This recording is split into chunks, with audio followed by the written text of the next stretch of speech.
আমরা যে কাগজ পেয়েছি সংবিধান সংস্কার কমিশনের যারা আলোচনায় অংশগ্রহণ করেছিলেন তার ভিত্তিতে সামারি করে জাতীয় ঐকমত্য কমিশন যে রিপোর্টটা দিয়েছে সংক্ষিপ্তভাবে তার যেহেতু সংবিধান সংস্কার কমিশন সহ অন্যান্য সংস্কার কমিশনগুলো এখন এক্সিস্ট করে না, জাতীয় ঐকমত্য কমিশনের সাথেই আমাদের বর্তমান বৈঠক।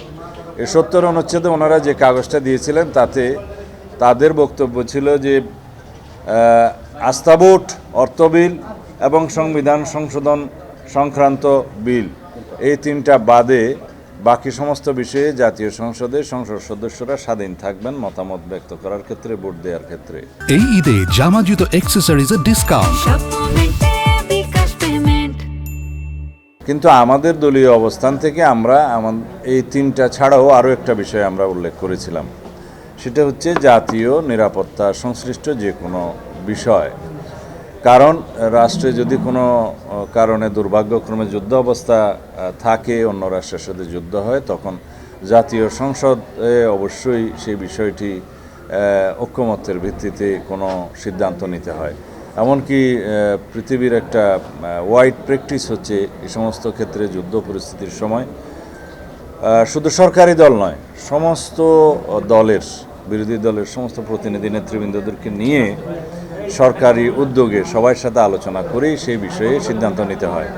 এগুলো জাতীয় অত্যন্ত গুরুত্বপূর্ণ বিষয়, জাতীয় নিরাপত্তার বিষয়, স্বাধীনতা সার্বভৌমত্বের বিষয় যেগুলোতে জড়িত থাকে, সেই বিষয়গুলো অবশ্যই বিবেচনা করা উচিত। আমরা আমাদের প্রস্তাব রেখেছি, তবে অধিকাংশের মতামতে আগে যে তিনটে বিষয় বললাম, আস্থা ভোট, অর্থ বিল এবং সংবিধান সংশোধন সংক্রান্ত যে কোনো বিলের ক্ষেত্র ছাড়া অন্যান্য সব বিষয়ে সংসদ সদস্যগণ স্বাধীন থাকবেন, এই মতামতে প্রায় সব দল একমত হয়েছে বলে আমার বিশ্বাস হয়েছে।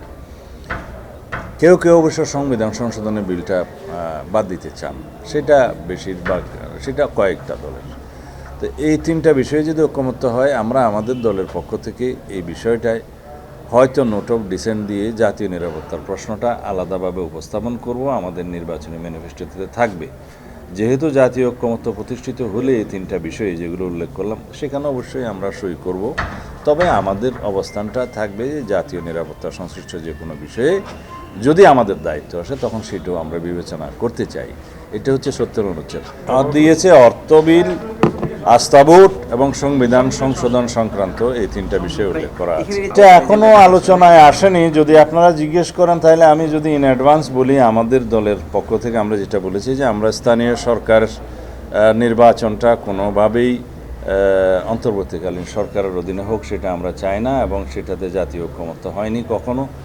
আর তত্ত্বাবধায়ক সরকারের মেয়াদ সংক্রান্ত এখানে একটা প্রস্তাব দেখেছি যেটা ৪ মাস, এখানে আমাদের দলীয় অবস্থান হচ্ছে যেটা ৩ মাস হওয়া উচিত।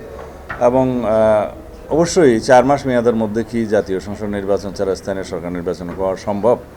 এটা কি বাস্তবতা? বাস্তবতা নয়। তো সেই জন্য তত্ত্বাবধায়ক সরকারের মেয়াদ ৩ মাস থাকাই উচিত, এবং স্থানীয় সরকার নির্বাচন তত্ত্বাবধায়ক সরকারের এখতিয়ারের মধ্যে না থাকাই উচিত। এই তিনটাতে আমরা একমত। এর বাইরে আমাদের আরেকটা বিষয় আছে, আমি বললাম জাতীয় নিরাপত্তা সংক্রান্ত বিষয়টি, সেটা আমরা উল্লেখ করব, আমাদের ম্যানিফেস্টোতে উল্লেখ থাকবে, আমাদের দলের পক্ষ থেকে উল্লেখ থাকবে। আমি ওখানে বলেছি যে জাতীয় নিরাপত্তা সংশ্লিষ্ট যে কোনো বিল যদি রাষ্ট্রে কোনো সময় যুদ্ধাবস্থা হয়, অন্য কোনো রাষ্ট্রের সাথে যুদ্ধ পরিস্থিতির সৃষ্টি হয়, তখন অবশ্যই শুধু সরকারি দল নয়, বিরোধী দল সহ এবং যারা সংসদের বাইরে থাকে সেই সমস্ত দলের প্রধানদেরকেও ডেকে একটা ঐকমত্যের ভিত্তিতে জাতি সেই সমস্ত পরিস্থিতি মোকাবিলা করে। এটা ওয়ার্ল্ড প্র্যাকটিস, এখন সমস্ত দেশে আপনারা তাই দেখবেন যেখানে সমস্ত পরিস্থিতি আছে, সুতরাং এটা গণ্য করা উচিত। তো যদি জাতীয় ঐকমত্যের মধ্যে এখানে এই বিষয়টা বিবেচিত না হয়, আমরা আলাদাভাবে সেটা আমাদের ম্যানিফেস্টোতে রাখবো। সেটা যদি আমাদেরকে জনগণ ম্যান্ডেট দেয় সেই ম্যানিফেস্টোর ভিত্তিতে তখন আমরা সেটা দেখব। সংসদীয় স্থায়ী কমিটির ক্ষেত্রে অনেকের প্রস্তাব এবং জাতীয় ঐকমত্য কমিশনের প্রস্তাব যেটা দেখলাম যে সব স্থায়ী কমিটির চেয়ারম্যান বিরোধী দলের সদস্যদের মধ্যে থেকে হইতে হবে, সেরকম একটা প্রস্তাব আছে, যেটা বাস্তবতা বিবর্জিত। আমরা বলেছি অবশ্যই কিছু কিছু কমিটি আছে স্থায়ী কমিটি, পাবলিক অ্যাকাউন্টস কমিটি, সরকারি হিসাব সংক্রান্ত, তারপরে আন্ডারটেকিং কমিটি আছে, আরও কিছু কিছু কমিটি আছে সংসদীয়, এবং কয়েকটি মিনিস্ট্রি কমিটি আছে যেগুলো গুরুত্বপূর্ণ। এগুলো এখনও প্রথাগতভাবে কিছু কিছু স্থায়ী কমিটির চেয়ারম্যান বিরোধী দলের পক্ষ থেকে হয়, কিন্তু সকল কমিটির প্রধান যদি বিরোধী দলের পক্ষ থেকে হয় চেয়ারম্যান, তাহলে সরকার তার কার্য পরিচালনায় সবসময় বাধাগ্রস্ত হবে, এটা কার্যকর সরকার থাকবে না।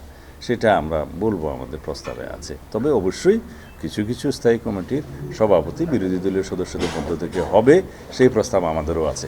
সেটা দীর্ঘ আলোচনা, সেটা নারী আসন বিকেলবেলা হবে আলোচনার পরে, সেটা দীর্ঘ আলোচনা। কিছু তত্ত্বাবধায়ক সরকারের মেয়াদ 3 মাসের মধ্যে আছি আমরা, এটা বিকেলের মধ্যে আলোচনা হোক তারপরে। ধন্যবাদ।